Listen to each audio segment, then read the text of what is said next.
방송에서 제공하는 투자 정보는 투자 판단에 대한 조언입니다.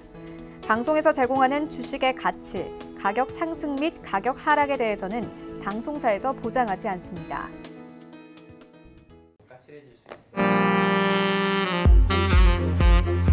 네, 안녕하세요. 베스트 트레이딩맨의 김민재입니다. 저희 베스트 트레이딩맨은 매일매일 평일 밤 8시부터 10시까지 시청자분들과 함께하고 있습니다. 오늘도 2시간 동안 여러분들과 함께할 거고요. 샘플러스 전문위원분들께서 덕에 다른 주식 정보들 전달해 드린다고 하니까요. 열심히 시청하시면서 종목 상담 그리고 종목 추천 시간 그리고 시장 이슈를 다뤄보는 시간까지 모두 다 즐겁게 즐기시면서 시청해 주시기 바라겠습니다. 자, 오늘 시장 역시나 장중에 또 등락을 반복하다가 결국에는 하락 마감이 됐습니다. 이번 주 시장 계속해서 지지부진한 흐름인데요. 남은 거래일이죠. 내일 하루 이번 주 마지막 거래일입니다. 금요일장 과연 어떻게 흘러갈지 그리고 다음 주 시장은 어떻게 좀 대응을 해나가야 하는지 미리미리 좀 대응책을 세워가는 시간 돼보시기 바라겠습니다. 저희 종목 상담 코너를 위해서 일단 참여 방법부터 알려드리겠습니다. 전화, 문자 그리고 카카오톡 이용하시면 되는데요. 전화는 02-3153-2611번, 2612번, 문자는 샵 4989번. 자, 그리고 카카오톡으로도 연락 주실 수가 있습니다. 카카오톡 오픈 채팅방 활용하셔가지고 오늘 함께하는 전문위원의 이름 검색하셔서 입장하시면 되겠습니다. 자, 오늘은 샘플러스 정재훈, 샘플러스 여승재, 샘플러스 이가람 이렇게 세 분의 전문위원과 함께할 거니까요. 종목 신청 미리미리 해두시는 것도 좋겠습니다. 자, 참고로 저희 배트맨에서 제공해드리는 정보는 전문가들의 조언일 뿐 해당 주식의 가치와 수익률은 보장하지 않는다는 점 고지해드리겠습니다.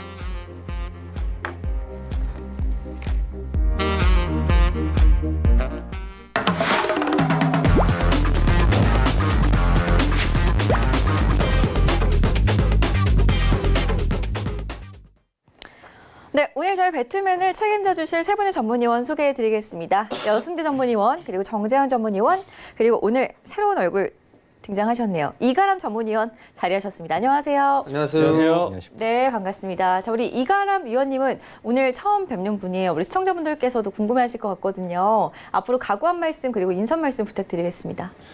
예, 지금 제 나이대에 비해서 이제 제 나이대에서 아마 주식을 가장 잘 아는 사람이 이 자리에 왔다라고 생각하시면 되겠고요. 지금 이 방송 보시는 분들 제 말 잘 따라오시면은 지금 손실하고 계시는 거 모두 회복할 수 있다라고 생각하시고 잘 따라오셨으면 좋겠습니다. 네.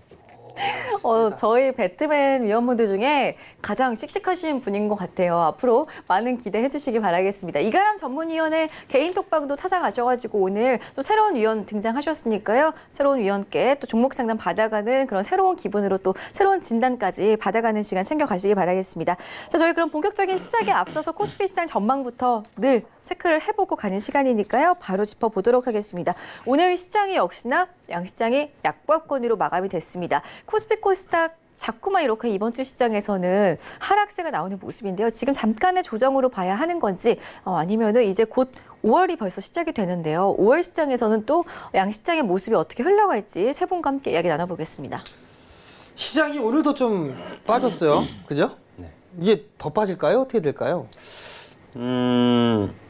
추가적으로 크게 뭐 더 빠지기는 네. 제한적이다.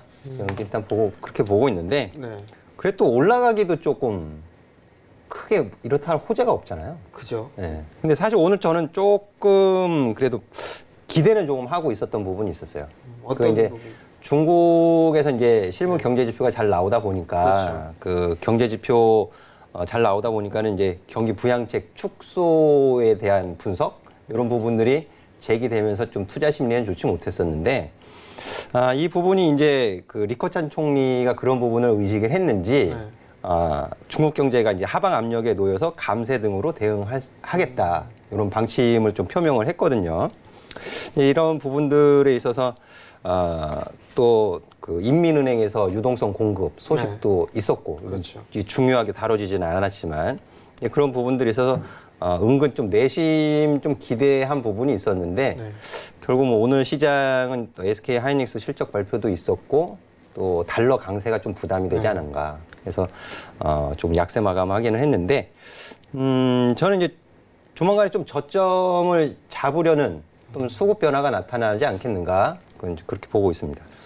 자, 오늘 처음 출연하신 이가람 전문위원님은 오늘 시장을 좀 어떻게 보셨나요? 사실 그동안에 지금 우리나라의 반등이 조금 불안불안하긴 했어요. 왜냐면은 환율이 떨어지지 않고 계속 올라가고 있는데 증시가 올라간다. 우리나라 시장은 기관은 뭐 소극적이라서 단타만 치고 있고 외국인들이 강하게 들어와야 올라가는데 환율이 올라가고 있는데 외국인이 들어온다? 이거는 좀 말이 안 되거든요. 어떻게 보면. 그러다 보니까 오늘 시장도 굉장히 불안하다라고 생각을 했었는데 역시나 시장이 하락이 나왔어요. 근데 이게 저점은 잡을 텐데 아마 내일도 저는 좀 시장이 하락세가 좀 이어지지 않을까라고 보고 있고요. 근데 이게 환율은 아무래도 4월 달 동안은 계속 안 좋을 것 같고 이제 5월 달로 넘어가야지 조금 우리도 저점 잡고 이제 반등 쪽으로 이어지지 않을까. 하지만 하락은 다시 큰 대세 하락이 아니라 상승을 하기 위한 단지 조정 정도로 해서 조금 약간의 하락만 나올 뿐 이제 조정의 기회가 아닌가라는 생각을 하고 있습니다. 예. 결론은 뭐 시장에 있어서는 반등 시도가 좀 나올 부분들이 있는 것 같은데 뭐 지금 쉽지가 않다 뭐 이런 부분들이 아닌가 싶습니다. 사실 뭐 지수는 참 답답한 시장의 흐름들이에요, 사실. 그리고 한국 시장이 좀 유난히 못 움직이는 그런 부분들이 기업의 실적이 상당히 좀 좋지가 않습니다. 뭐 이익치에 대한 부분들, 기업의 이익치가 계속적으로 하향 조정되고 있다라는 부분들도 좀 부담스러운 요인이고요. 환율에 대한 부분들도 부담 요인이다라고 좀 보시면 좋을 것 같습니다. 결국은 가두리 장세가 좀 더 이어지지 않을까. 그럼 결국은 뭐 종목별로 좀 대응을 해야 되는 뭐 그런 전략이 좀 필요하지 않을까라고 좀 판단이 되는데요. 이 배트맨 프로그램만, 베스트 트레이딩맨 이 프로그램만 잘 보셔도 종목 알 수 있죠. 상담할 수 있죠. 시장에 대한 전략도 알 수가 있습니다. 그러니까 여러분들 이 프로그램을 끝까지 시청해 주시고요. 오늘 또 새롭게 출연하신 이가람 전문위원 말씀 들으셨죠? 따라와 이렇게 말씀을 하시죠. 그러니까 잘 따라오면 좋지 않을까라고 좀 판단이 됩니다. 네, 좋습니다. 언제나 저희 배트맨과 함께 하시면서 성공 투자 저희도 늘 기원을 하도록 하겠습니다. 오늘도 역시나 진품, 명품, 종목을 가리는 시간부터 종목을 상담해드리는 시간, 그리고 종목을 추천해드리는 시간까지 저희가 마련을 해두고 있으니까요. 10시까지 끝까지 TV 앞에서 함께 해주시기 바라겠습니다. 자, 그럼 저희 곧바로 오늘 좀 폭넓게 시장의 이슈도 살펴보러 가봐야 될 것 같은데요. 오늘 짚어볼 이슈 화면으로 함께 확인해 보겠습니다. 첫 번째 이슈죠. IT 장비주 강세를 나타내는 하루였습니다. 과연 IT 장비주들이 이제는 주도주로 좀 나설 수 있는지 투자 전략 한번 짚어볼 거고요. 두 번째 이슈 보겠습니다. 국토교통부에서 자율주행차 민관 공동 구축에 나섰습니다. 앞으로 좀 어떻게 자율주행차 관련주들을 대응을 해나가면 좋을지 살펴보도록 하겠습니다. 자, 그리고 환율 급등 언제까지 투자 전략은 이라는 주제가 준비가 되어 있는데요. 오늘 장에서 환율이 급등세가 나왔습니다. 2017년 1월 이후에 가장 높은 수준으로 마감이 된 모습인데요. 앞으로 시장 대응 방향 어떻게 세나가야 하는지, 어떻게 세워나가야 하는지 세 분과 함께 이야기 나눠보겠습니다. 자, 오늘은 이슈를 좀 세 가지를 좀 달아봐야 될 것 같아요. 첫 번째 부분들은 뭐 IT 쪽. 오늘 장 초반에 IT가 좀 상당히 강했었습니다. 오후장 들어서 윗골을 좀 달았는데 IT 장비주가 좀 상당히 강세인데 주도주로 나설 수 있을까? 이 부분들이고, 그리고 그렇다면 투자 전략은 어떻게 세워야 될까? 이 부분을 고민을 해봐야 될 것 같은데요. 이가람 전문위원님은 지금 이 IT 쪽 어떤 투자 전략을 좀 하는 게 좋은가, 이 부분들을 좀 말씀해 주시죠. 뭐 IT 장비주가 아무래도 지금 삼성전자에 의해서 지금 그렇죠. 또 움직임이 나타나고 있는 부분이 있죠. 근데 이게 시장이 약세인 가운데 다른 테마주가 다 하락세가 나타나고 있으면서 반도체주가 새롭게 떠오르고 있다라고 볼 수 있겠는데, 뭐 삼성전자가 2030년까지 이제 뭐 시스템 반도체 분야에서 글로벌 1위로 뭐 올라가겠다. 뭐 지금 미국이 점유하고 있는 점유율을 이제 삼성전자가 주도를 해서 우리나라가 가지고 오겠다라는 식으로 얘기가 나타나고 있는데요. 근데 이게 IT 장비주 하면 뭐 반도체만 생각을 해볼 수 있겠는데, 뭐 5G 관련 쪽도 IT 장비주다라고 볼 수도 있겠고, 그러다 보니까 이제 뭐 인공지능, 뭐 사물 인터넷, 자율주행, 뭐 스마트 팩토리 이런 모든 분야가 다 IT 관련 장비주로 속하기 때문에 이쪽 장세가 저는 분명히 순환매가 이제 앞으로 지속적으로 돌 것이다 라고 생각을 하거든요. 그래서 시장을 제가 볼 때 지금 기준을 잡고 있는 두 가지 종목이 있는데, 하나가 삼성전자고 하나는 현대차예요. 그래서 이제 삼성전자하고 현대차가 완전히 꺾이기 전까지는 이제는 시세는 계속 순환매가 돌면서 올라갈 거다라고 보는데, 지금은 현대차보다 삼성전자로 집중이 되어 있기 때문에 이 IT 장비주들만 잡아놓고 순환매가 돌아가는 수급을 잘 살펴본다면 아무래도 조금 더 편안하게 수익을 좀 낼 수 있지 않을까. 하지만 시장이 약하죠. 그렇죠. 그래서 이거를 끌고 길게 가기는 좀 힘들어요. 지금 상황에서는. 그러다 보니까 조금 뭐 투자의 개념도 좋기는 하면서 뭐 장기적으로 본다면은 뭐 투자의 개념도 좋은데 일단은 시장이 완벽한 상승장으로 보기는 좀 힘든 상황이기 때문에 조금 챙겨가는 전략을 따지면서 이제 순환매가 돌아가는 수급이 어떻게 흘러가는지만 잘 종목을 선별한다면 굉장히 좋은 수익을 낼 수 있는 기회의 시장이 아닌가라고 생각을 하고 있습니다. 예, 알겠습니다. 일단 뭐 트레이딩 관점 아직 시장이 돌아서지는 않았으니까 트레이딩 관점으로 좀 보자라는 그런 부분들을 좀 말씀해 주셨고 순환매가 좀 나올 수 있는 그런 부분들이기 때문에 이걸 좀 잘 체크를 하면 좋은 결과가 있을 거다라는 그런 말씀이신 것 같은데요. 여승재 전문위원님은 아까 사무실에 좀 IT 쪽에서 좀 얘기를 좀 했었어요, 그죠? 예, 했죠. 그거 좀 저희가. 상당히 자세하게 말씀을 해주셨는데 그 부분들을 다시 한번 이 시청자분들께 좀 말씀을 해주시면 상당히 좀 도움이 될 것 같거든요. 아, 오늘 SK 하이닉스 실적 발표가 있었잖아요. 저는 항상 이제 주요 기업들, 삼성전자라든지 SK 하이닉스 이런 뭐 삼성 SDI를 비롯해서 시총 상위 종목들, 주요 종목들이 이제 실적 발표하면서 컨퍼런스 콜을 진행을 하면 그 부분을 굉장히 좀 꼼꼼하게 챙겨 보거든요. 꼭 그 종목, 해당 종목을 매매하기 위해서가 아니고 삼성전자라든지 SK 하이닉스의 향후 전망, 컨퍼런스 콜 내용에 따라서 관련 종목들이 또 옥석에 가려질 수도 있고 이런 부분들이 있기 때문에 근데 오늘 시간적으로 좀 부족했어요. 그 내용을 다 점검을 하기에는 시간적으로 좀 부족을 했고 대신 이제 정재훈 위원님하고 이제 사무실에서 좀 대화를 나눴었는데 어쨌건 간에 이제 뭐 주된 내용은 그렇습니다. 제가 좀 더 이제 살펴봐야 하겠지만은 웨이퍼 관련해서 공급량을 늘리기보다는 미세화 공정으로 대응을 해 나가겠다라는 부분이 좀 주된 내용이었던 것 같고요.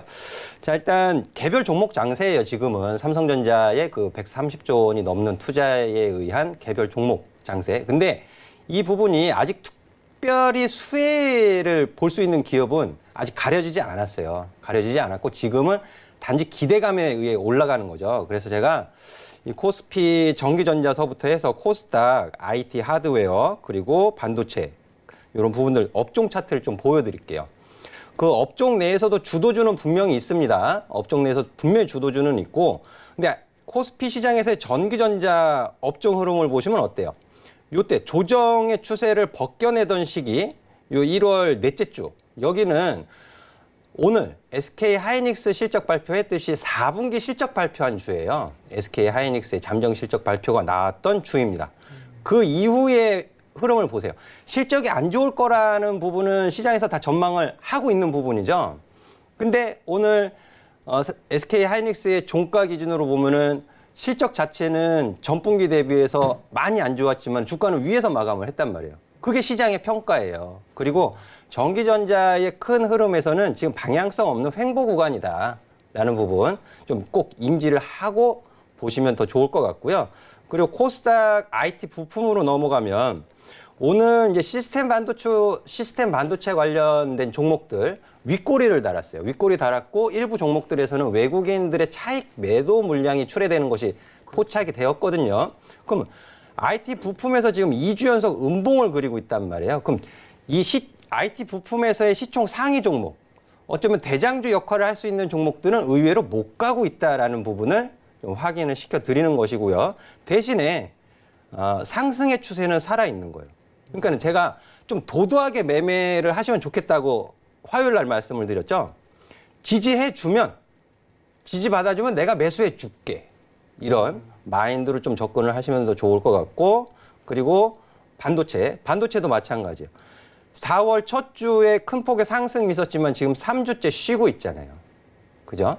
그래서 이런 부분들, 그리고 IT 하드웨어. 봤나요? IT 하드웨어 안 봤죠? 안 봤죠, 네. IT 부품인가요? 네. IT 하드웨어. 2주 연속 쉬고 있고. 그러니까 지금 코스닥 시장에서 IT 하드웨어, 반도체, 이 IT 부품 다 쉬고 있단 말이에요. 시총의 상위 종목들을. 그러니까 그 전에 3월 달에 상승할 때 잘못 추격 매수하신 분들은 지금 의외로 재미가 없으실 수도 있어요. 매매 전략을 좀 꼼꼼하게 세우시는 게 좋을 것 같은데 우리 전문위원님들의 오픈 채팅방 있잖아요. 들어오시면은 거기서 또 자세하게 상담 진행해 드리고 있으니까는 적극 활용하시면 좋을 것 같고요. 이 안에서 분명히 또 옥석 가려질 거예요. 그리고 시장 전망이나 우리 정재영 의원님하고 같이 대화를 나눠봤는데 올해 상반기보다는 조금 더 뒤쪽으로 놓고 보고 있지만 이 시기를 좀 조율하고 있는 면이 있거든요. 그래서 들어오셔서 많이 도움 받아가시면 좋을 것 같아요. 예, IT 쪽, 사실 이게 시스템 반도체 투자 부분들, 비메모리 쪽에 엄청나게 투자를 하죠. 그리고 작년에 말씀했던 부분들은 IT 쪽에 180조를 투자를 한다고 했었어요. 반도체 디스플레이 쪽. 그리고 요번에 또 나온 게 100조가 넘죠. 130조가 가량 투자를 하겠다라고 얘기를 하는데 사실 IT 탐방을 해보게 되면 IT 기업들 그리고 애널리스트들의 공통된 의견이 뭐냐면 장비는 일단 좋다예요. 장비는 좋다. 근데 지금 당장이 아니라 내년, 내후년은 좋다예요. 그렇기 때문에 어디에서 사야 되느냐? 요거를 지금 이게 퀘스천 마크거든요. 실적이 좋아지기 때문에 미리 선취매를 하느냐 아니면 확인을 하고 매수를 하느냐 요 차이인 것 같습니다. 그렇기 때문에 시간이 지나면 지날수록 IT 쪽의 포트는 필히 한 종목은 좀 있어야 된다라는 거 그 부분들은 꼭 말씀을 드리고 싶고요. 조만간 또 탐방을 갑니다. 탐방을 또 가는데 그 부분들에 있어서 뭐 조언적인 부분들은 추가적으로 좀 말씀을 드리도록 하겠습니다. 자, 그럼 첫 번째는 여기서 마무리를 좀 하도록 하겠고요. 이제 두 번째 주제를 좀 봐야 될 것 같아요.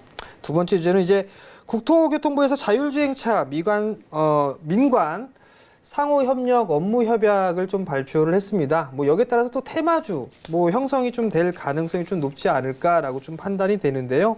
이번에 뭐 여승재 전문위원께서 좀 추가적으로 이게 전에 한번 말씀을 해주셨었잖아요. 친환경 자율주행. 네, 자율주행차. 좀 더 이어질 수가 있을 것 같아요. 그 얘기에 보면 네. 좀 추가적으로 또 말씀을 좀 해주시죠. 이게 사실 2017년 말에 이미 문재인 정부에서 그렇죠. 발표를 했었던 부분이에요, 사실. 이게 이제 전기 자율주행차 비롯해서 인공지능 뭐 해가지고 한 5대 선도 프로젝트를 우선 추진한다라고 발표한 바가 있죠. 이제 그 이후에도 그 중간중간 그 정부 기관에서 이제 추진하는 내용들이 있었는데 요번에 다시 좀 세부적인 내용이 나왔는데 그게 이제 초정밀 지도를 민관이 같이 진행을 하겠다라는 부분이죠. 그래서 제가 이제 오프라인 강연회에서도 그 쭉 짚어드린 내용이 있거든요. 이게 제가 좀 말씀을 드리면 일단 지금의 자율주행차는 완전 자율주행차는 아니잖아요. 레벨 5까지 있는데 지금 수준이 몇 수준이죠? 레벨 4 정도까지 나온 것 같은데 레벨 3? 레벨 4? 근데 그거는 이제 네. 개발이 어느 정도 거기까지 됐다라는 부분이고 네. 실제로 움직이는 그러니까 도로 주행하는 차들은 그렇지가 않잖아요. 아, 그래요? 지금은 타보질 그냥 않아서. ADAS, 그냥 첨단 운전자 보조 시스템이 네. 다 들어가 있는 거죠. 반자율주행. 그렇죠. 예. 그죠? 차선 유지라든지 네. 그리고 또 후방 차간 거리 네. 뭐 이런 부분들이 달려 있는 건데, 그러니까 레벨 4 수준까지 올라가기 위해서는 이 지도 구축이 필수적이다라는 부분이 되겠고, 그럼 제가 이제 그 좀 준비한 표가 있어요. 신차 시장 내의 자율주행차 비중 전망이라는 이제 준비한 표가 있는데, 요 부분이 정부에서 2020년까지를 계획하고 있는데요. 사실 이 앞선 내용들, 지도라든지 여러 가지 제방 기술 여건이 2020년 이후로도 계속 진행이 될 거예요. 그리고 2020년 이후에 이제 본격적으로 이제 신차 시장 내에서 자율주행차의 비중이 이제 대체되는 그런 부분들이 나타나는 것은 2025년 이후다. 그리고 이제 하이 시나리오가 있고 로우 시나리오가 있는데 이 미국의 기술조사기관 네비건트 리서치가 조사한 발표 자료가 있습니다. 이게 2025년도에 신차 시장에서 한 4% 정도 자율주행차로 대체될 것이고 30년에 41%, 35년에 75%, 그리고 40년에는 한 100%로 이제 다 전량 대체가 될 것이다라는 전망이 나오고 있는데 이 부분은 조금 앞당겨질 수도 있고 뒤로 늦춰질 수도 있어요. 하지만 이 신차 시장 내에서 자율주행차가 이렇게 대체되기 위해서는 어떻게 돼야 되는 거예요? 기술 개발이 완료가 돼야겠죠. 그리고 규제 여건도 풀려야 될 것들도 굉장히 많고요. 그래서 그 기술 개발을 하고 있는 기업들이 이제 주가도 선반영 받고 또 옥석도 가려질 것이고 이제 그런 과정을 거치게 될 것인데 결코 서두르지 않으셔도 돼요. 결코 서두르지 않으셔도 된다라는 부분 꼭 짚어서 말씀을 드리고 싶고 그 중에서 제가 몇 가지 종목을 좀 보여드릴게요. 그 첨단 운전자 보조 시스템 ADAS 요 부분 관련해서는 그 원천 기술이라든지 기술 경쟁력이 있는 기업들이 한국 기업들이 많지는 않습니다, 사실. 최근에 이제 칩셋 미디어가 실적 좋게 발표되면서 급등하는 모습을 보이기도 했었지만은 제가 보는 기업은 이제 만도가 굉장히 좀 유력하다라고 좀 말씀을 드릴 수 있겠고 4월 달 들어서 거의 V자 반등에 큰 폭의 상승을 했지만은 제가 어느 정도 차익 실현 관점 4만 원 부근에서 말씀을 드렸고 이격이 21선하고 이격이 좁아지는 구간에서 다시 재매수를 좀 노려보자라는 의견을 드렸거든요. 자, 보시면 횡보가 아닌 주가가 살짝 조정을 받으면서 21선하고 지금 이격을 좁히는 구간이죠. 그럼 지금 충분히 노려보실 수 있다라는 뜻이에요. 지금 오늘 종가가 34,650원인데요. 34,000원 기준 잡고 이 부근해서 분명히 또 매수 신호가 발생이 될 수 있으니까는 관심 갖고 보시면 좋을 것 같고요.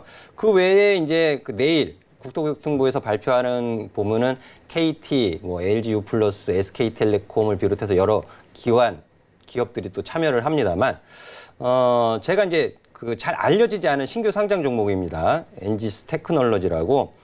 제가 원래 이제 시가총액이 이제 1,000억 이하, 2,000억 이하 종목들은 그렇게 방송에 잘 언급을 안 해드려요. 작은 종목들 같은 경우엔. 하지만 이제 신규 상장한 지 얼마 되지 않았고, 제 기준으로. 자, 보시면 지금 가격 구간, 지금 이제 상장한 지 2016년인데요. 지금 가격 구간에서 이 기업이 하고 있는 내용들이 굉장히 좀 자율주행 그리고 그 지도 그리고 솔루션 이런 부분과 굉장히 밀접한 사업 내용을 하고 있는 기업이거든요. 그래서 제가 이제 IR 기업 자료를 가지고 있어요. 그래서 제가 내일 이제 오픈 채팅방에 좀 공유를 해드릴 거예요. 뭐 이게 숨겨진 자료는 아니고 오픈된 자료이지만은 우리 개인 투자자분들은 찾기가 힘드시잖아요. 사실 찾는 것도 지식인데. 그래서 제가 IR 자료를 가지고 있어서 요 종목에 대한 IR 자료를 좀 공유를 오픈 채팅방에서 공유를 좀 해드리도록 하겠고 엔지스 테크놀로지 또 자율주행 관련해서 좀 관심 갖고 보실 수 있는 기업이다라고까지 좀 설명을 드리겠습니다. 예, 이슈를 짚어드리고 관련주까지 언급을 좀 해주셨어요. 거기다가 이제 자료까지도 일단은 드리겠다라고 했는데 이 자료를 받아보시려면 여러분들 꼭 참여를 하셔야 되지 않을까라고 좀 판단이 되는데요. 막간을 이용해서 제가 참여 방법을 좀 말씀을 드릴게요. 자, 온라인 채팅 참여 방법인데요. 스마트폰으로 하시면 됩니다. 인터넷 들어가시면 엠포털 사이트 나오죠. 거기다가 주식 배트맨 이렇게 해서 검색을 하시고 엔터를 누르시면 밑에 베스트 트레이딩맨이라고 나와요. 그걸 클릭을 하게 되면 어떻게 되냐면 이렇게 사진이 나옵니다. 이렇게 사진이 나오고 있는데 여기서 보게 되면 여승재 전문위원이 두 번째 있죠. 그 노란색 무료 채팅방 입장 버튼을 클릭을 하시게 되면 바로 오프 채팅방에 입장을 하실 수가 있을 거예요. 그러면 내일 좀 자료라든가 이런 것들 좀 받아보실 수 있으니까 많이들 참여해 주시기 바랍니다. 자, 그러면 일단은 승재 전문위원은 여기서 좀 마무리를 하도록 하겠고요. 그다음에 이가람 전문위원님은 이쪽 분야에 대해서 좀 좋게 보고 계시는 건지 아니면 그런 전망이나 뭐 이런 관련 종목 혹시 아시는 게 있으면 좀 말씀 좀 해주시죠. 뭐 자율주행 차는 저도 굉장히 좋게 보고 있는 것 중에 하나거든요. 뭐 오늘 올라온 국토부에 자료가 한 가지 또 올라온 게 있는데 뭐 언론의 발표가 뭐 거기는 뭐 언론 발표는 내일 할 거다라고 써있긴 했었는데 언론 나왔는지는 모르겠어요. 오늘 나온 게 차선 자동 변경할 수 있는 자율주행차를 도로에서 주행할 수 있게끔 허용을 하겠다. 라는 게 그 법안 개정안을 하겠다라고 했거든요. 그렇다라고 하는 거는 이제 자율주행차를 상용화하겠다라는 이런 기반을 마련할 수 있는 그런 법이 이제 개정이 되는 게 아닌가라고 생각을 하면서, 그리고 공유 차량 서비스 업체인 우버가 이제 5월 달에 상장을 하게끔 되어 있어요. 그렇죠. 그러면서 자연스럽게 우리나라에 있는 자동차 시스템에 있는 뭐 관련주들이 당연히 관심을 받게 될 거다라고 저는 보거든요. 아무래도 미국 증시나 해외 증시에 관련되어 있는 종목들을 가지고 외국인들이 또 우리나라에서도 그에 관련되어 있는 관련주들을 또 매수를 하는 경우가 상당히 많아요. 그렇기 때문에 또 우리나라에서도 이런 게 관심을 앞으로 받지 않을까라고 보고 있는데, 그중에서 저는 또 한 가지 보고 있는 게, 차트를 보여드리게 되면은 이제 뭐 i3 시스템이라는 종목이 있어요. 이거는 어떤 거냐면, 작년에 우버가 이제 야간에 자율주행 그 시범 운행을 했을 때 이게 적외선 센서가 제대로 작동하지 않으면서 보행자를 충돌을 하는 그런 사고가 한번 일어난 적이 있었거든요. 그러면서 야간에 적외선 센서를 필수해서 거의 의무화 정도로 만들어 놨는데, 그러다 보니까 우리나라에서 지금 만들고 있는 이제 적외선 영상 센서를 만들고 있는 유일한 기업이거든요. 그러다 보니까 당연히 이제 자율주행차에도 이 회사에서 만드는 적외선 영상 센서가 들어갈 수밖에 없다라는 거기 때문에 이 기업을 지금 차트를 보더라고 하더라도 굉장히 바닥을 다지고 나서 우상향으로 가고 있는 모습을 보여주고 있어요. 그래서 이 종목 같은 경우도 굉장히 우리가 좋게 보고 좋게 접근을 해야 되지 않을까라고 말씀을 드리겠고요. 그래서 이쪽을 계속 관심 있게 봐야 될 것 같다라고 말씀드리겠습니다. 예, 알겠습니다. 일단은 뭐 지금 바로 성장을 하는 그런 부분들이 아니라 좀 긴 관점으로 꾸준하게 좀 성장을 하는 새로운 먹거리인 그런 부분들인 만큼 긴 관점으로 좀 봐야 되지 않을까라고 좀 판단이 되고요. 여기서 뭐 핵심 종목군들은 분명히 있을 겁니다. 뭐 지금 두 전문위원님께서 종목군들을 좀 많이 말씀을 해주셨으니까 그 종목군들을 좀 참고를 하면 좋지 않을까라고 좀 판단이 되고요. 테마성의 흐름들이 있는 만큼 실적적인 부분들은 꼭 체크를 하면서 보시는 게 더 좋지 않을까라고 좀 판단이 됩니다. 자, 그럼 두 번째 이슈는 여기서 좀 마무리를 하도록 하겠고요. 마지막 세 번째 이슈를 좀 봐야 될 것 같아요. 사실 이 부분들 때문에 한국 시장이 그렇게 힘을 받지 못하는 게 아닌가라고 좀 판단이 되는데요. 환율 급등에 대한 부분들입니다. 언제까지 좀 진행이 될까? 그리고 이런 상황에서 투자에 대한 전략은 어떻게 해야 될까? 이 부분들을 좀 살펴봐야 될 것 같은데요. 이번에는 이가람 전문위원님께서 이 부분들에 있어서 투자 전략이라든가 이런 부분을 좀 말씀을 해주시죠. 일단 지금 이 환율이 왜 이렇게 급등이 나오게 됐는지에 대한 이유를 조금 살펴봐야 되겠는데, 뭐 일단은 우리나라로 따졌을 때는 GDP가 지금 전년 동기 대비해서 성장률이 1.8%밖에 안 나왔어요. 이거는 2009년 3분기 이후 지금 9년 만에 최저치로 나타나게 된 거고, 그리고 또 하나가 노르웨이 국부 펀드에서 이제 한국을 비롯한 이제 신흥국에 대한 국채들을 이제 포트폴리오에 제외를 하겠다라고 했거든요. 근데 우리나라 같은 경우는 이게 6조 원밖에 안 돼서 뭐 우리나라 시장까지 영향을 미칠 거는 아닌데, 4월 달에 보통 뭐가 있냐면 외국인들한테 배당을 주게 돼 있는데, 그 외국인들이 그 배당금을 송금을 하는 시즌이 4월 달에 많이 몰려 있다라고 합니다.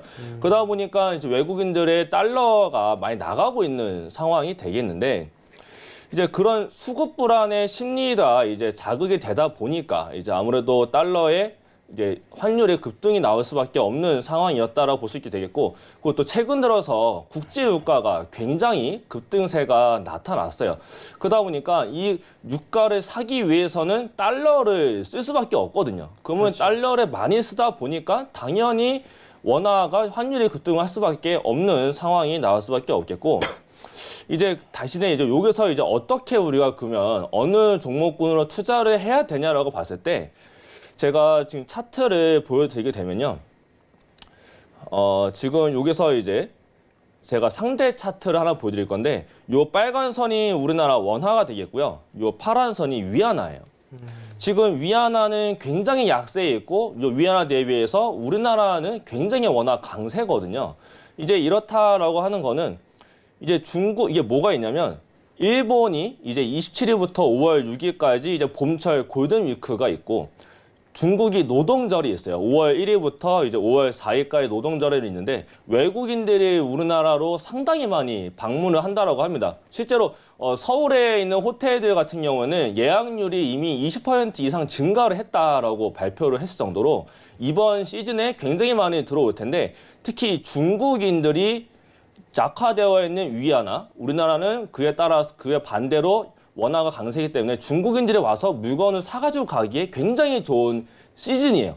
그러다 보니까 이 중국 내수주 관련 쪽으로 우리가 조금 접근이 좀 해봐야 되지 않을까라고 봤을 때 뭐 저는 사실 좀 화장품 쪽을 좀 보고 싶은데 화장품이 요즘 너무 좀 상태가 안 좋아요. 그렇죠. 그리고 오늘 같은 경우도 좀 오늘은 화장품 얘기를 해볼까 했는데 화장품이 잘 올라가던 종목들도 굉장히 많은 하락세가 나타났거든요.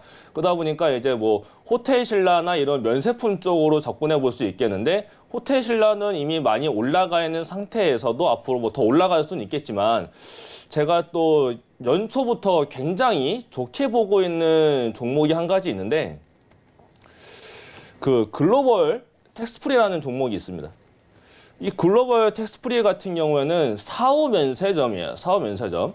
이제 중국인들이 와서 이제는 면세점에 가서 직접 면세품을 사는 게 아니라 바깥에 있는 매장을 돌아다니면서 4호 면세점을 통해서 구입을 한다라는 점이 굉장히 특이점이 되겠는데 이 기업 같은 경우는 외국인 방문 수가 늘어남에 따라서 지금 실적 또한 턴어라운드가 되고 있는 상황이기 때문에 이 종목을 지금도 우리가 접근해서 볼 수 있는 굉장히 좋은 종목이 되겠다라고 말씀을 드리겠고요. 그래서 이쪽으로 우리가 한번 접근을 지금부터라도 관심 있게 지켜보자라고 말씀을 드리겠습니다. 네, 환율적인 영향 부분들이 있고 뭐 중국과 위안화와 원화 이 부분들의 차이를 좀 이용을 해서 글로벌 텍스프리라는 종목까지도 언급을 해주셨으니까요. 한번 관심 있게 좀 보셨으면 좋겠고요. 여승재 전문위원님, 네.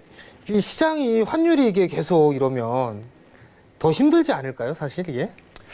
이 환율 얘기하면 사실 한 4-5시간을 얘기해야 돼요, 사실. 네. 이게 이제 달러화, 이 달러 인덱스, 이 부분이 굉장히 좀 꼬인 부분이 많이 있습니다. 네. 그리고 제가 이제 4월 22일 날 오픈 채팅방에다가 한 가지 내용을 좀 올려드린 게 있었어요. 그게 뭐냐면 이 미국 달러화 강세 진행으로 인해서 신흥국 통화 방향성이 차별화를 보일 수 있다라는 부분에 대해서 좀 언급을 좀 해드렸어요. 근데 애초에 시장 전망은 달러 약세를 전망하는 쪽이 더 많았어요. 그렇죠. 더 많았는데도 불구하고 시장의 전문가들 예상과는 반대로 지금 달러가 계속 올라가고 있거든요.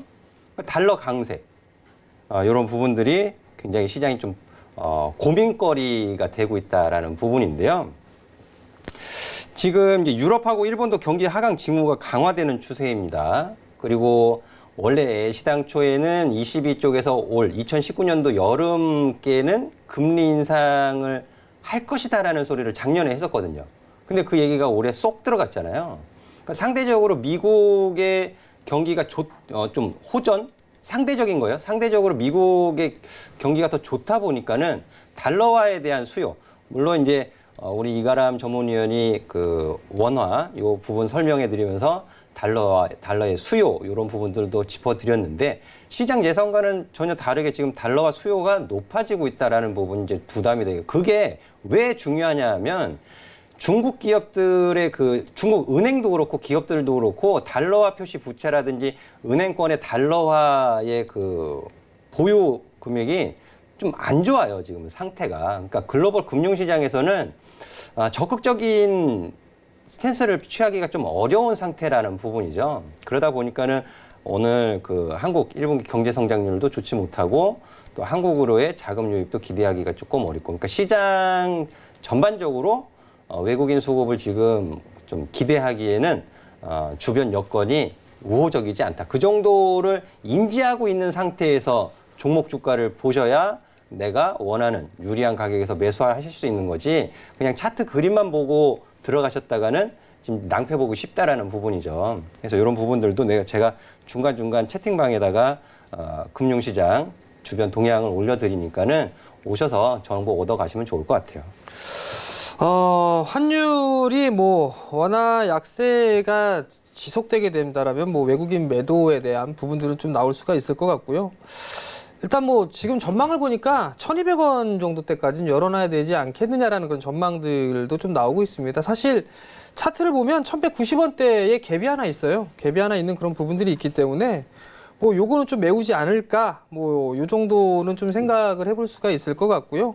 그렇게 된다라면 요 자리대에서는 어느 정도 이제 저항 라인대에 좀 부딪히지 않을까라고 좀 판단이 되고 있기 때문에 당분간은 좀 외국인 쪽의 수급은 좋지는 않을 것으로 좀 판단이 됩니다. 그러면 종목이라든가 섹터에 대한 변화 부분들도 한번 좀 고민해봐야 될 것 같은데, 시장이 빠지게 되면 일단 대안주적인 부분들이 사실 내수 쪽에 있는 그런 종목군들이 좀 많았습니다. 그렇기 때문에 내수주들 중에서도 뭐 중국과 관계돼 있는 뭐 그런 관련주들을 좀 보셔도 좋지 않을까라고 좀 판단이 되고요. 또 한편으로는 여전히 어닝 시즌인 만큼 실적이 좋은 주식들, 뭐 그런 주식군들로 딱 압축을 해서 보면 좋은 결과가 있지 않을까라고 좀 판단이 됩니다. 자, 이슈는 요 정도에서 좀 마무리를 하도록 하겠습니다.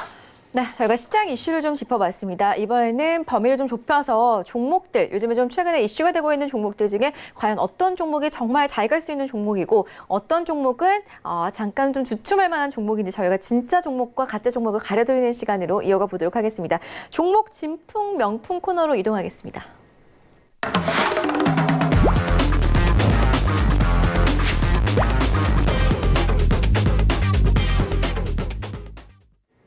네, 이번 코너는 종목의 가치를 확인해보는 종목 진품 명품 시간입니다. 전문위원분들이 가지고 오신 종목에 대해서 각각의 전문위원분들께서 어떤 생각을 가지고 있고 그리고 적정 가격을 얼마 정도로 개인적으로 좀 생각을 하고 계시는지 이야기를 나눠볼 건데요. 우리 시청자분들도 함께 하시면서 종목에 대해서 많이 함께 고민해 보시고 적정 주가가 얼마 정도일지 생각해 보시기 바라겠고요. 또 우리 전문위원분들 개인 톡방 활짝 열려 있으니까요. 채팅창에다가 방송 보시면서 또 궁금하신 내용들 적어 보시기를 바라겠습니다. 자, 그럼 저희 오늘 종목 진품 명품의 첫 번째 종목부터 화면으로 함께 확인해 보겠습니다. 네, 오늘 첫 번째 종목이죠. SK 하이닉스입니다. SK 하이닉스 오늘 종가는 82,200원 선에서 마감이 됐습니다. 2% 넘게 오르면서 장을 마쳤는데요. 오늘 8만 원대로 다시금 올라와주는 모습이었습니다. 일단은 우리 세 분의 전문위원분들께서 각자 생각하시는 SK 하이닉스의 적정 가격을 화이트보드에 적어주시기를 바라겠습니다. 잠시 뒤에 제가 하나, 둘, 셋 하면은 화이트보드를 높이 들어주시기 바라겠고요. 오늘 시장에서 1분기 실적이 좋지 않았던 기업들이 우르르 급락하는 모습을 보여줬습니다. 대표적으로 삼성바이오로직스 같은 경우에는 오늘 7% 가까이 급락이 나왔는데요. SK 하이닉스는 1분기 어닝 쇼크에도 불구하고 빨간불을 지켜주는 모습이었습니다. 게다가 8만 원 선을 다시 한번 돌파해주는 모습이었는데요. 이제 좀 SK 하이닉스가 시동을 거는 건지 과연 SK 하이닉스 정말 상승으로 갈 수 있는 진품의 종목인지 세 분과 함께 가려보도록 하겠습니다. 자, 다 적어주셨나요? 네. 네, 하나, 둘, 셋 하도록 하겠습니다. 하나, 둘, 셋. 네, 일단은 정재훈 위원님은 안 사요. SK하이닉스 안 산다고 하시고요. 우리 이가람 위원님은 SK하이닉스 매수가 77,000원, 적정 주가 77,000원 정도로 보여진다라고 하셨고요. 그리고 목표가는 84,000원 잡아주셨습니다. 우리 여승태 전문위원님께서는 매수가를 75,000원 그리고 목표가를 85,000원 세워주셨는데 일단은 매수가가 오늘 종가보다 다 훨씬 낮은 금액을 잡아주셨어요. 왜 그렇게 적정 가격을 적어주셨는지 궁금한데요. 세 분께서 이야기 나눠주실까요? 매수가가 77,000원이에요. 네. 일단 뭐 매수가로 이렇게 적어진 이유하고 목표가 요 좀 말씀을 좀 해주시죠. 일단은 뭐 77,000원 좋잖아요. 이 가격대가 77 두 개 있고 뭐 행운의 숫자 7 두 개 있어서 뭐 가격대도 좋고요. 네. 차트상으로 봤을 때도 이건 주봉 차트를 제가 보여드리겠는데 이 주봉 차트를 보게 되면 이미 뭐 올라와 있어요. 올라와 있는데 아까 말씀드린 것처럼 좀 주가가 좀 빠질 거다라고 예상이 되고 있고 그랬을 때 여기서 얘가 지금 아래에서 77,000원 부근 정도까지는 좀 조정이 와주지 않을까라고 보고 있는 건데 뭐 물론 더 내려갈 수는 있겠지만 저는 요 부근에서 좀 지지를 받아줬으면 해서 일단 뭐 77,000원으로 말씀을 드렸고요. 그리고 기술적으로 봤을 때도 요 앞에 뒤에 있는 요 후행 스팬이 이목의 위급 윗상단에 걸렸어요. 그렇기 때문에 지금 여기를 강하게 뚫어내기는 좀 쉽지 않다. 그렇기 때문에 아래에다가 지금 적정 매수가를 말씀을 드린 거고, 그다음에 아래에서 지지를 받고 다시 올린다라고 했을 경우에는 요 윗상단까지도 올라갈 수 있기 때문에 목표가는 이제 기술적으로 84,000원을 말씀드리고요. 이렇게 되면은 이제 5월 달 정도에는 좀 상승 쪽으로 나갈 수 있는 시장의 모습이 나타나지 않을까까지 네, 말씀을 드리겠습니다. 예, 기술적인 흐름들을 좀 말씀을 드렸고요. 우리 여승재 전문위원님은 75,000원에 85,000원 이유를 좀 말씀을 해주셔야 될 것 같은데요.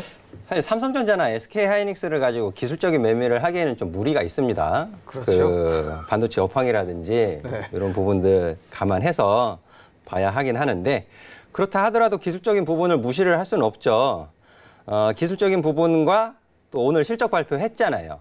이런 부분들을 복합적으로 기준을 제가 좀 잡아보면은요. 오늘 그 실적 발표한 거, 근데 그 앞전에 4분기 실적이 좋았나요? 이번 실적이 좋았나요? SK하이닉스가. 이번 실적이 안 좋았죠? 4분기 실적이 좋았죠? 네, 그렇죠. 네, 이번 분기보다는. 네. 그러니까 그게 기준이 돼요. 우리 시청자분들. 항상 최근 직전 분기 실적 발표, 그리고 향후 전망이 중요합니다. 그게 1월 24일이었어요. 그 4분기 잠정 실적 발표한 때가 1월 24일. 여기입니다. 1월 4일 시가가 66,900원이에요. 그래서 제가 3월 달에 자, SK하이닉스가 밀려 내려오면 67,000원, 66,000원에서는 눈 크게 뜨고 보셔야 된다 그랬어요. 눈을 크게 뜨고 노려보셔야 됩니다라고 말씀을 드렸고요. 자, 이게 연간 실적으로 보면 작년 실적이 가장 좋았어요.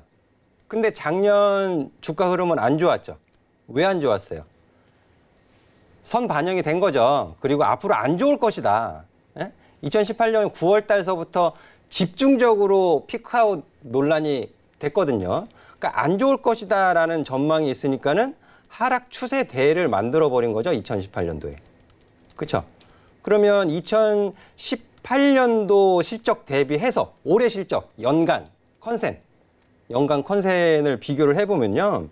매출은 31.5% 정도 감소됩니다. 올해 연간 실적 추정 컨센을 계산해 보면, 그리고 영업이익은 70.5%가 감소된 컨센이 제시가 되고 있어요. 작년 실적에 비해서. 그리고 당기순이익은 68.7% 감소 전망입니다. 근데 주가는 이미 올라왔어요. 그렇죠? 제가 또 추세 추정 전문가잖아요. 그러면 내가 매수를 한다면 SK하이닉스를 내가 매수를 한다면 추세의 하단선 가격 부분인 75,000원 주면 여기서 딛고 지켜주면 내가 매수해 줄게 라는 부분이고요. 그리고 하락 추세대에서 상승 추세로 전환이 된 거잖아요. 그러면 이 역시 상승 추세대를 만들 가능성이 높아진 거예요. 그러면 상승 추세대를 이렇게 똑같이 그어놓고 보면 작년 실적과 다 감안해서 이평선의 변곡점 가격이 어디서 발생이 됐나요? 85,000원이죠. 2018년도 추세 꺾인 가격이 85,000원이에요. 2018년보다 올해 실적이 좋아져요? 아니라니까요. 그러면 여기서 전망, 하반기에 좋아질 것이다라는 전망에 의해서 주가 상승이 일어나면 85,000원서부터 7, 8,000원까지는 저항 영역이다라고 감안하고 목표 주가를 잡고 대응하시면 또 무난하게 또 매매하실 수 있지 않을까 하겠습니다. 예, 두 분의 의견은 다 비슷비슷한 것 같습니다. 저는 안 산다고 했는데요. SK하이닉스 매수해서 한 15% 뭐 대형주는 좀 상당히 좋죠. 근데 이거 살 바엔 차라리 중소형주를 사겠다라는 그런 뜻에서 일단 말씀을 좀 드린 거고요. 제 기준에 한 가지 원칙이 있거든요. 역성장하는 기업은 안 삽니다. 확인을 하고 사는데 작년 대비해서 올해 전망치가 너무 안 좋아요. 반에 반토막 가까이 떨어져 있는 그런 상황들이기 때문에 추세를 다시 타고 가기에는 힘들지 않을까라고 좀 판단이 되거든요. 물론 과거에서부터 보유를 해오고 계신 분들이라면 좀 마음고생을 할 수 있는 그런 부분들이 있고, 저는 이 SK하이닉스를 신규로 매수로 들어가서 뭐 한 달 하면 일정한 부분들에 있어서 수익은 낼 수는 있지만 좀 비교적 큰 수익을 내기 위해서는 오히려 중소형주가 좀 더 좋지 않을까라는 그런 판단 때문에 일단 안 산다는 의견을 좀 드렸으니까 뭐 오해는 하지 마셨으면 좋겠고요. SK 하이닉스의 평균 매수 감정가는 약 7만 6천 원 정도고요. 목표 감정가는 8만 4,500원이니까 요 점 좀 참고를 하시고 시장에서 대응을 하셨으면 좋겠습니다. 네, SK 하이닉스 눈여겨보셨던 분들이라면 참고하시면 좋겠습니다. 두 번째 종목도 준비가 되어 있습니다. 화면으로 함께 만나보겠습니다. 두 번째 종목은요, RF세미 준비가 되어 있습니다. 삼성전자의 마이크론폰 칩 공급 기대감에 오늘 급등세를 보여주면서 13% 넘게 올랐습니다. 갑자기 주가가 6,000원대에서 오늘 6,000원대가 아니죠. 전일에 6,000원대에서 9,000원대까지 올랐습니다. 오늘 장중에 52주 신고가를 경신하기도 했는데요. 윗꼬리를 길게 빼고 마감은 했지만 외국인 매수세가 좀 긍정적인 신호로 받아들여지는 것 같습니다. 세 분께서는 일단은 RF세미 적정 가격에 대해서 지금 적어주시기 바라겠고요. 오늘 거래량을 살펴봤더니 거래량이 갑자기 폭주했어요. 반도체 전문 기업인데 역시나 SK 하이닉스에 이어서 두 번째 종목도 반도체 전문 기업 RF세미로 지금 저희가 살펴보고 있습니다. 과연 이 종목은 진품인지 저희가 좀 가려드리도록 하겠습니다. 적정 가격이 지금 어느 정도인지 너무나도 궁금한데요. 오늘 종가는 정말 급등하면서 8,000원을 묵전해 두고 마감이 됐습니다. 과연 RF세미 적정 주가 얼마나 보고 계시는지 하나 둘 셋 하면은 화이트보드를 들어주시기를 바라겠습니다. 하나, 둘, 셋 들어주세요. 일단은 이가람 의원님은 매수가 7,700원 그리고 목표가 9,000원 잡아주셨고요. 우리 정재훈 의원님은 매수가 7,400원, 적정 주가 7,400원으로 보여진다라고 하셨고 목표가는 11,000원 잡아주셨습니다. 여승재 의원님께서는 이가람 의원과 함께 매수가 적정 가격을 똑같이 잡으셨네요. 7,700원으로 잡으셨고 여승재 의원님도 7자 좋아하시나 봐요. 이가람 의원님이 7자를 좋아하시는 것 같은데 목표가는 8,500원을 잡아주셨습니다. 자, 그렇다면은 정재훈 의원님께서 지금 목표가가 가장 높거든요. 네. 반도체도 좋아하시니까요. 이유를 좀 들어볼게요. 좋아하죠. IT 좋아하는데 기본적 분석은 전혀 없다라고 좀 말씀을 드리고 싶고 기술적 분석에 의한 그 부분들이 아닌가라고 좀 판단인데요. 이건 오늘은 제가 먼저 좀 말씀을 좀 드리게 되면 사실 이게 정배열로 돌려 세웠어요. 차트의 흐름을 보게 되면 정배열의 흐름을 보이고 난 이후에 시세가 한 차례 크게 나왔어요. 이것도 2016년도에 보게 되면 6,000원짜리가 100% 가까이 좀 상승을 해줬다가 밀려 내려왔었거든요. 정배열 권역에서 들어서게 된다면 한 차례 시세의 흐름들은 꼭 나와주는 그런 모습들이 있는데 요번에도 다시 정배열로 만들어놨어요. 우선 이 상승에 대한 부분들 목표치가 찼기 때문에 쉬어가는 그런 구간들이 나오는데 7,400원짜리 때만 지지를 해준다라면 다시 한번 기술적인 흐름상을 놓고 보게 되면 11,000원짜리 때까지는 움직임이 좀 나올 수 있지 않을까라고 좀 판단이 되거든요. 결국 이 얘기는 트레이딩 관점으로 좀 봐야 되고 기본적 분석보다는 기술적 분석으로 일단 대응을 해야 되는 그런 부분들인데 전고점 자리대예요. 이 자리대가 전고점 자리대 때문에 지지를 해주게 된다라면 한번 좀 슈팅이 나오게 되면 한 11,000원짜리 때까지는 움직일 수 있겠다. 그리고 거래량 자체가 조금 수상스러워요. 수상스러운 부분들이 있기 때문에 한 차례는 더 상승을 할 수 있는 그런 자리가 만들어지지 않을까라고 좀 판단이 돼서 목표가는 제가 11,000원으로 좀 잡았고요. 두 분께서는 매수가가 7,700원 동일한데요. 여승재 전문위원부터 좀 말씀을 해주시죠. 일단 뭐 매수가는 기술적으로 잡았습니다. 매수가 목표가 기술적으로 잡았고요. 대신에 이 RF 세미콘의 주된 사업을 조금 설명드릴게요.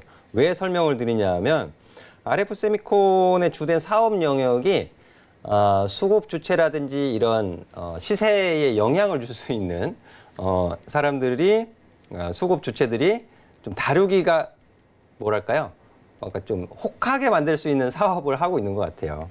그 ECM이라는 반도체인데 음성 신호를 전기 신호로 변환시키는 반도체 칩입니다. 그게 이제 전방 산업은 휴대폰이에요. 전방 산업은 휴대폰이지만 지금 4차 산업이 이제 진행되면서 응용 분야가 조금씩 늘어난다라는 부분이죠. 홈 IoT라든지 여러 가지 늘어날 수 있는 부분이고 또 이제 고부가가치가 또 따로 있습니다. ECM, ME, MS라 그래가지고 조금 이제 고부가가치 칩을 또 개발을 했어요. 이런 것은 이제 프리미엄 스마트폰에 이제 채택이 되는 걸로 제가 알고 있는데 그런 부분들이 오늘 본격적으로 시장에 이제 영향을 준 거죠. 이 개별 종목의 주가에 영향을 준 부분이고, 제 이제 기술적인 기준, 뭐 단순 명료합니다. 단순 명료.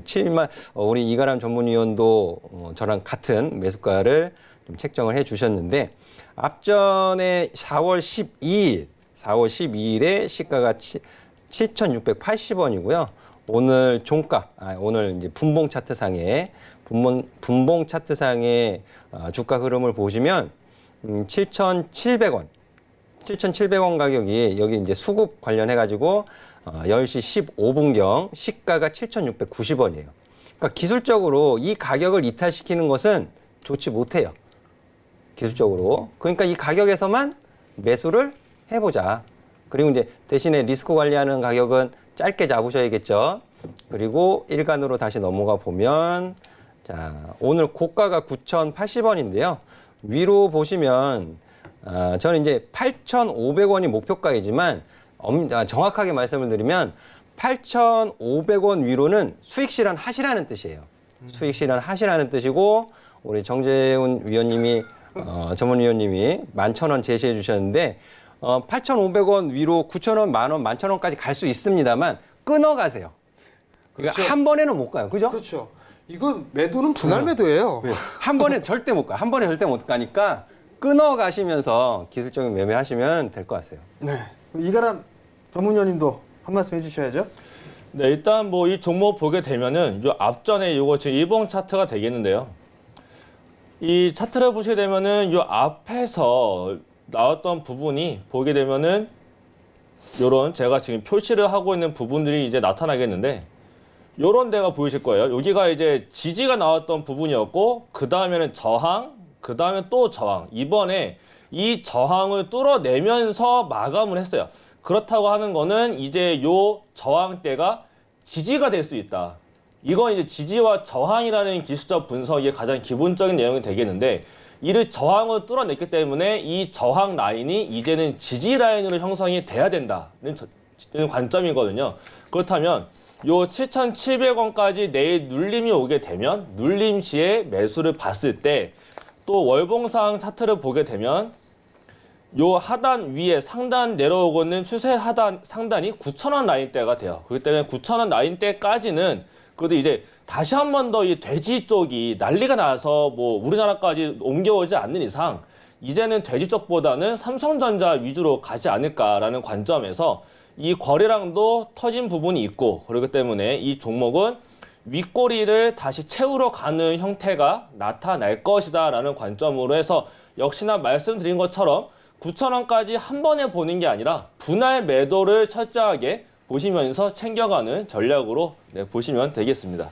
네, RF세미의 평균 매수 감정가는 7,600원이고요. 목표 감정가는 9,500원이니까요. 내일장 좀 잘 좀 보셨으면 좋겠고요. 제가 평균가를 조금 올렸습니다. 목표가 제가 참고를 하시고 대응을 하셨으면 좋겠습니다. 네, 오늘 저희가 가려드린 진품 종목들 잘 참고하셔가지고 내일장부터 지켜보시기 바라겠습니다. 저희는 10분만 쉬었다가 배트맨 2부로 다시 찾아올 건데요. 2부에서는 종목 상담으로 바로 시작하니까요. 아직까지 종목 접수하지 않으셨다면 서둘러서 전화 문자 카카오톡 이용해서 종목 신청 해보시기 바라겠습니다. 자, 그럼 저희는 10분만 쉬었다가 2부에 다시 찾아뵙겠습니다. 고맙습니다.